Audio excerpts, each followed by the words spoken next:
All right, I want to talk about the playoffs, and we're still waiting to see what all the matchups are going to be. We're going to get the play-in tournament beginning Tuesday night. We're recording this Tuesday afternoon, Wednesday, of course, as well. But I want to take a look at some of the guys that are going to be difference makers in the postseason. Who I think are going to be difference makers, you think are going to be difference makers. And I want to start for me in Boston with Jason Tatum. Because Jason Tatum, like, I look at the way this Celtics postseason is shaping up, and I see it as a big opportunity for Tatum. Look, he did not have a great statistical postseason last year. You know, the conference finals, he was okay. The NBA finals, he wasn't. You know, some of that had to do with Dallas tilting their entire defense towards him. I think that has to be factored in. Like, he was their priority defensively, and other players were able to thrive off of that. But this is an opportunity for Tatum. Like, we don't know right now what Jaylen Brown's status is going to be going into the playoffs. I believe he's going to play, but this knee injury that he's been dealing with, he's getting a painkiller for. Like, it's going to make him less than 100%. I think there's no question about that. His numbers have gone down over the last month. Some of that, I'm sure, is the fact the Celtics had nothing really to play for over the last month. They were kind of locked into that number 2 seed for a while. But I watch all these games, and he's not moving the way that he used to. So there's an opportunity for Jason Tatum to have the kind of postseason that he hoped he had last year, that he wanted to have 2 years ago. You think about it with Tatum, like 2 years ago, like it was all kind of set up for him in Game 7 against Miami, and he gets hurt on the opening play of that game and never was able to get back to being what he was. And then last year, the run that he had, they win a championship, which is all that really matters, but he wasn't, the guy that, he wanted to be. This time around, I think it's set up for him here. Like, if Jaylen Brown is a lesser version of himself, this is the year for Jason Tatum to shine. He might have to, right? Like, I don't think it's going to be a 16-3 run for the Celtics through the playoffs. I think they can get through the first round, second round, even pretty easy. But you get to the conference finals, the Cavs going to be a tough out. You get to the NBA finals, whoever comes out of the West is going to be a tough out. The door, I think, is going to be open for Jason Tatum to bust through it and have a star-turning or superstar-turning performance. And if he doesn't, I think it's going to cost the Celtics maybe another championship.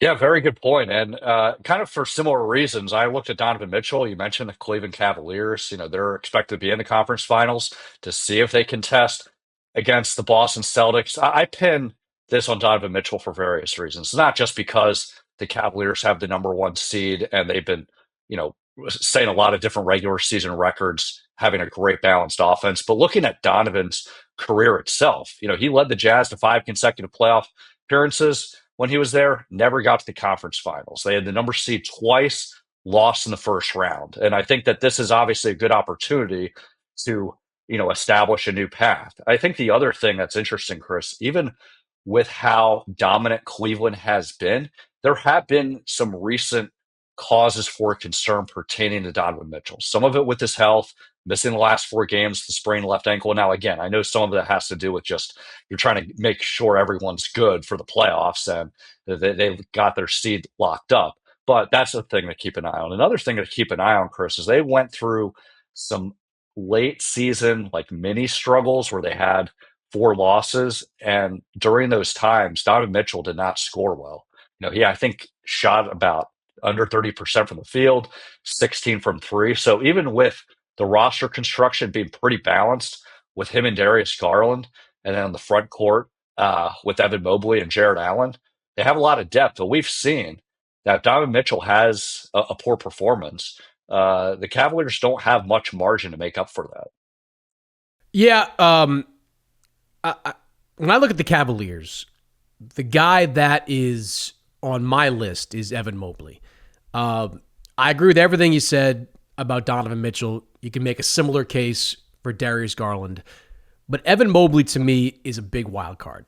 Part of the Kenny Atkins experience, maybe a big part of the Kenny Atkins experience, is empowering Evan Mobley. That's been a big part of the season. Like, Mitchell, Garland have taken some degree of steps back and able to allow Mobley to flourish. And he's done that. He has been brilliant. He's improved his offensive game Defensively, he's in the running for Defensive Player of the Year. Uh, he's done all those things. But one thing he hasn't done is proven that he can outplay Kristaps Porzingis, and that's big for the Cavs. I think they can get through the first round, get through the winner of the Pacers and the Bucks. But you get to the conference finals, and not only does Mobley have to compete with Porzingis, I think he has to dominate that matchup. I do. And that hasn't been easy for him. You look at some of the numbers. He hasn't played particularly well in many of the games that Porzingis has played in for Boston. So to me, Evan Mobley is a huge factor for the Cavs this postseason. He's got to be himself for most of these first two rounds, and then when you go up against Boston, you got to be the guy that outplays Porzingis. Like I've talked to people in Cleveland about this. Like they know that you can't. They got to win that matchup clean. Like it can't be like Porzingis has got 12, Mobley's got 15. It's got to be like Mobley's got 20 and Porzingis has got like 8. Like they need that type of discrepancy between those two guys. So you like Mitchell, I like Mobley there for the playoffs. Give me your next guy on your list. Be Shea Gilgeous-Alexander with Oklahoma City because I think that because of how dominant they've been, gaining the number one seed in the West, they're going to get to the NBA Finals. They're going to be challenged in the Western Conference, but I think compared to Boston and Cleveland likely matching up in the Eastern Conference Finals, I don't think that the Thunder are going to be challenged as much, relatively speaking, when they get to the West Finals. But with Shea, he's taking his game to another level. I expect him to win MVP. He already won the scoring title. And when you're looking at just the elements of growth that he's shown, it's not just about getting a lot of buckets going to the free throw line. He's improved his 3-point shot. There's this, narrative that, okay, the Thunder are just a really great team. There's a lot of depth, but Shea is pretty significantly responsible for that because of his gravity, because of his playmaking, because of his empowerment leadership style. And they need all that because as much as Shea carries the team, they need to have Jalen Williams playing really well. They need to rely on their wing depth defensively. They need to rely on their pick and roll game that they have with Chet Holmgren and Isaiah Hartenstein. And that starts with Shea staying the tone with how he makes the engine run on all those different strengths that the Thunder have.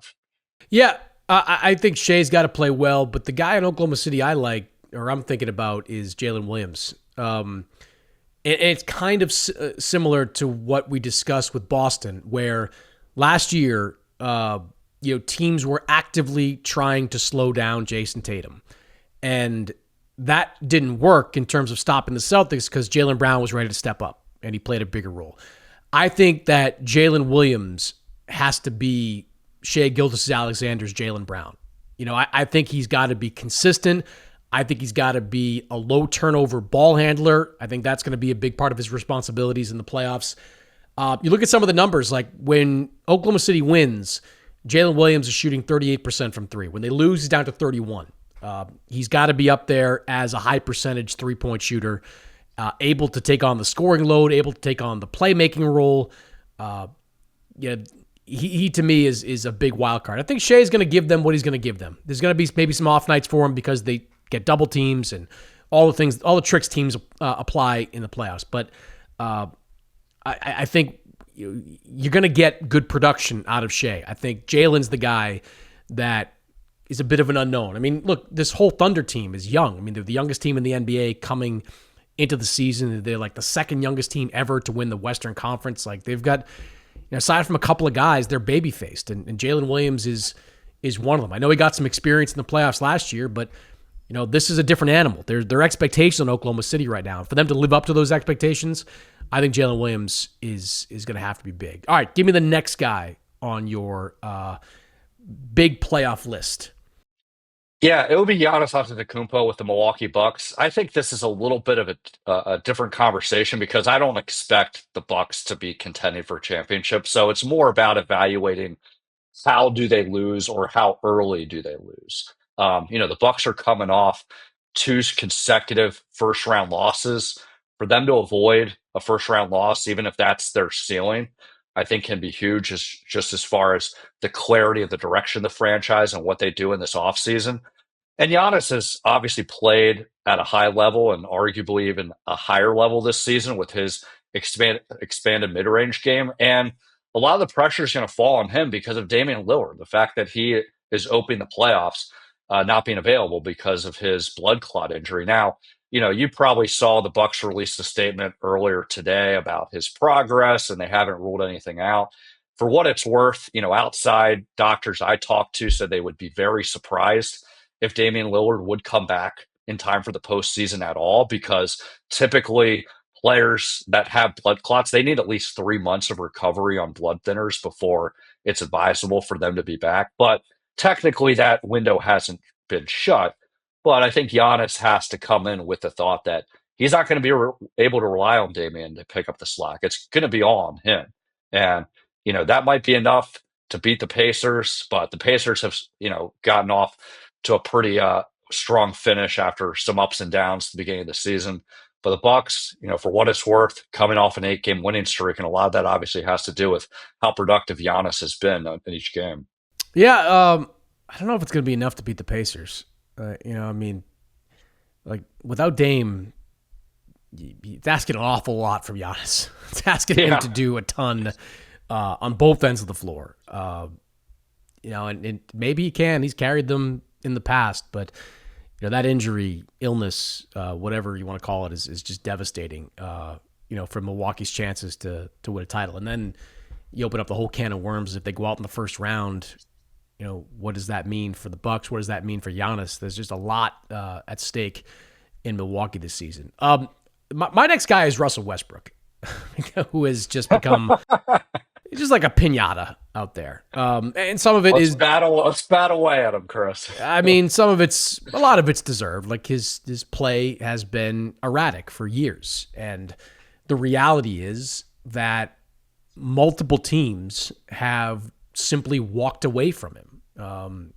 The Lakers, the Clippers, go back to Washington. That didn't work. And now we have a situation in Denver where the Nuggets are going to need a consistent Russell Westbrook if they're going to make a run.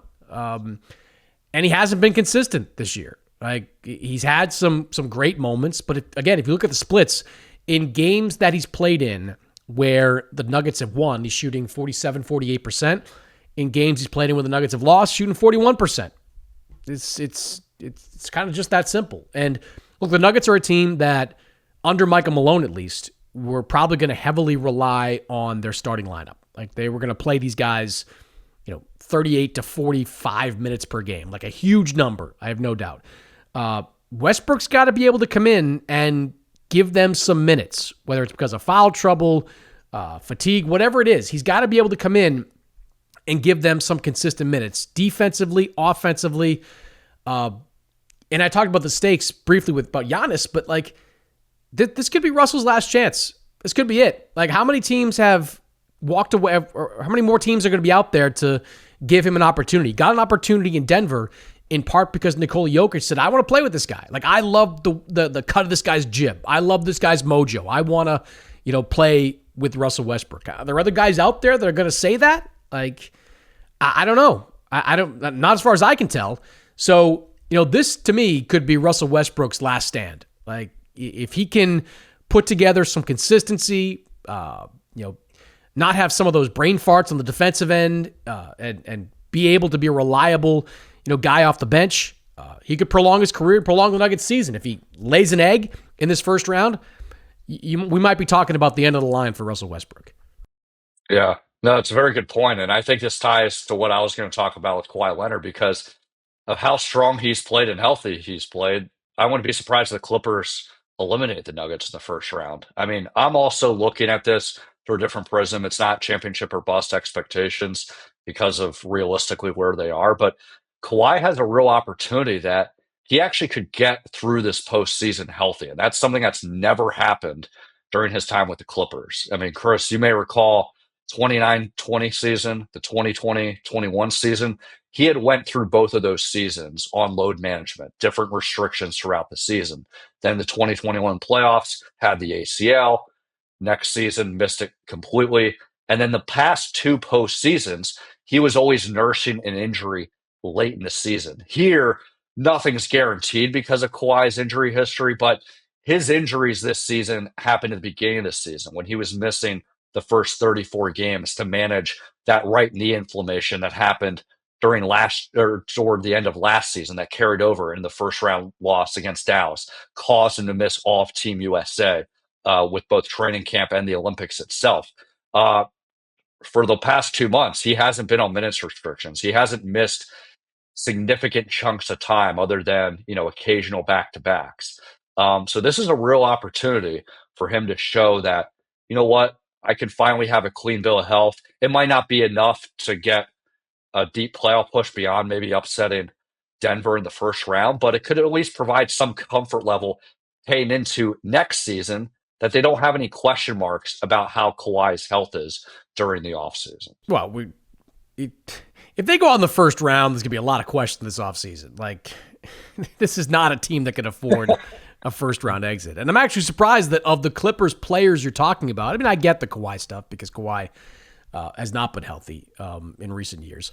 But James Harden, to me, is the ultimate wild card. Like, James Harden, you look at his career regular season numbers, 44% from the floor, 36% from three. You go to the playoffs, both those numbers dip. He's 42-ish% from the floor and 34% from three. Like, this, this guy needs to perform. And how many years have we gone where Harden has not been the player in the postseason that he's been in the regular season? I mean, he was brilliant in that game 82 against Golden State. Like, he's the reason that they're right there in the playoffs and not the play-in right now.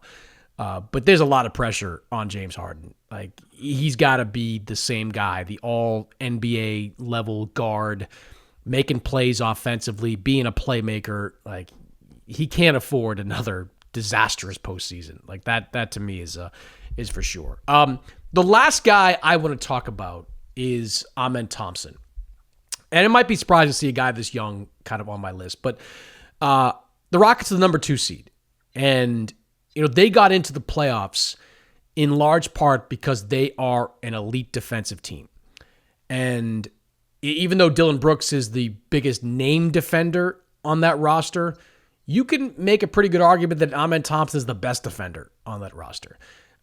He's maybe a little bit more versatile, can defend anywhere from 1 to 4, hyper athletic, more athletic than Dylan Brooks. Like, and when you look at the teams that the Rockets are going to have to go through, now we don't know, we assume, for the sake of this argument, let's assume it's Golden State they play in the first round. Like, you're probably going to see Amen Thompson chasing around Steph Curry for part of that series. Fast forward to a second round matchup against maybe the Lakers. Hey, it's Luka Doncic, it's LeBron James. Amen Thompson, they need him to be that guy. They need him to be a defensive stopper. Like, Dylan Brooks is going to be able to defend one guy and he'll be physical. And I think we're all looking forward to a potential rematch with LeBron. That'd be a lot of fun. But Amen Thompson, if he's matched up against Steph, if he's matched up against Luka, that's the difference in a postseason series. Like, he's got to make plays for them on the defensive end of the floor. And I mean, look, the Rockets have plenty of issues offensively. Somebody's got to step up there too, whether it's Jalen Green or somebody else. Alperen Sengun be a higher percentage, shooter. But this team wins on defense, and Amen Thompson has got to be that guy for them to advance in the postseason. Yeah, I agree. And with Amin, I think the other cool thing about him, beyond he's really young, he's super athletic, he's fast as hell. He has an old school mentality. Like, he's a film guy. He's also a guy that doesn't get discouraged when guys score on him. I mean, he takes it personally, but it doesn't deflate his confidence. And that's really huge in the playoffs. And I think, as a springboard into the player I'm looking at that has a lot of pressure is someone that might face the Rockets the first round, which is Jimmy Butler with the Warriors. I mean, they got Jimmy Butler, in the post trade deadline deal in the hopes that they can catch lightning in a bottle and use his playoff heroics to help them make a late season push. Now, the Warriors have underachieved this past week with some costly losses to San Antonio and the Clippers, but it didn't have anything necessarily to do with Jimmy Butler. He's been a gamer, but they're going to have to really rely on him because of just how consistent he's been with his workload, how it relieves pressure off of Steph Curry a little bit, as well as I think address some of the discomfort and trust that Steve Kerr and the coaching staff of having, 1 foot in, 1 foot out in the pool with relying on Jonathan Kuminga.